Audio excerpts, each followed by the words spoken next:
বন্ধুরা, গত পর্বে আমরা জেনেছি চলক, সহগ, সূচক ইত্যাদি সম্পর্কে জেনেছি। এবার বীজগণিতীয় রাশি, পদ এগুলো। আজকে আমরা জানব এই যে অঙ্কগুলো আছে, এই অঙ্কগুলো কোনটা রাশি, কোনটা পদ এবং অঙ্কগুলো কিভাবে করতে হয়। এই যে এখানে কতগুলো অঙ্ক দেয়া আছে দেখো, এই অঙ্কগুলোর মানে হচ্ছে 9x। এখানে 9x মানে হচ্ছে বীজগণিতীয় রাশির দ্বারা বোঝায় x এর 9 গুণ। এরপর আছে 5x + 3।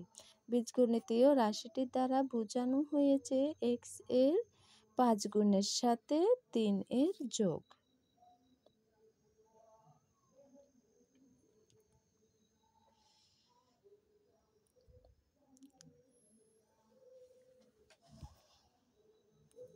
এরপর আছে 3a + 4b।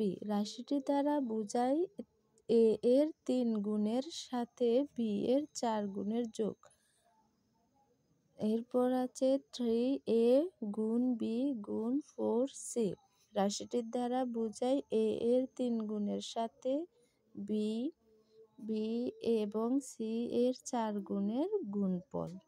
এরপর যেটা আছে সেটি হচ্ছে 4x + 5y / 2। রাশিটির দ্বারা বোঝায় x এর 4 গুণের y এর 5 গুণের যোগফলের অর্ধেক।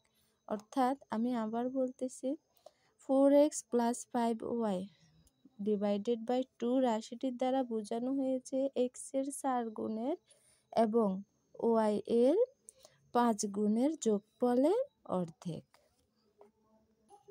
আজকের জন্য এটুকুই। পরবর্তী পার্ট পেতে কমেন্ট করো এবং আমরা শীঘ্রই পরবর্তী অঙ্কগুলো করব।